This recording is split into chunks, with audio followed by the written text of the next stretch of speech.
നിങ്ങൾക്ക് ഏവർക്കും അല്പനേരത്തെ സന്തോഷമാണ് വേണ്ടതെങ്കിൽ നിങ്ങൾ നിങ്ങളുടെ ആഗ്രഹങ്ങളെ പ്രണയിക്കൂ. അഥവാ നിങ്ങൾക്ക് കുറച്ച് ദിവസങ്ങളാണ് സന്തോഷം ആവശ്യമെങ്കിൽ പ്രണയിച്ചാലും സ്വന്തം സുഹൃത്തിനെ.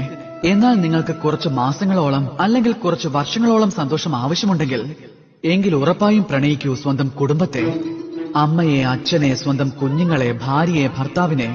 പക്ഷേ നിങ്ങൾക്ക് ഏവർക്കും എന്നും എപ്പോഴും സന്തോഷത്തോടെ ഇരിക്കണമെന്നുണ്ടെങ്കിൽ നിശ്ചയമായും പ്രണയിക്കേണ്ടി വരുന്നതാണ്, അതായത് സ്വന്തം കർമ്മത്തെ.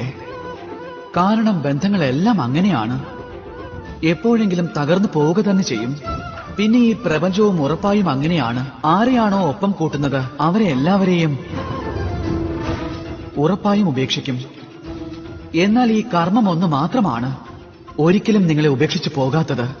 നിങ്ങൾ ഏവരുടെയും മരണത്തിന് ശേഷവും ആ കർമ്മം നിങ്ങളെ ജീവനോടെ നിലനിർത്തും. അതിനാൽ എപ്പോഴും ഓർമ്മിക്കേണ്ടതാണ്, അതായത് ഈ കർമ്മം ധർമ്മമായി കണ്ട് ഏവരും നിറവേറ്റുക.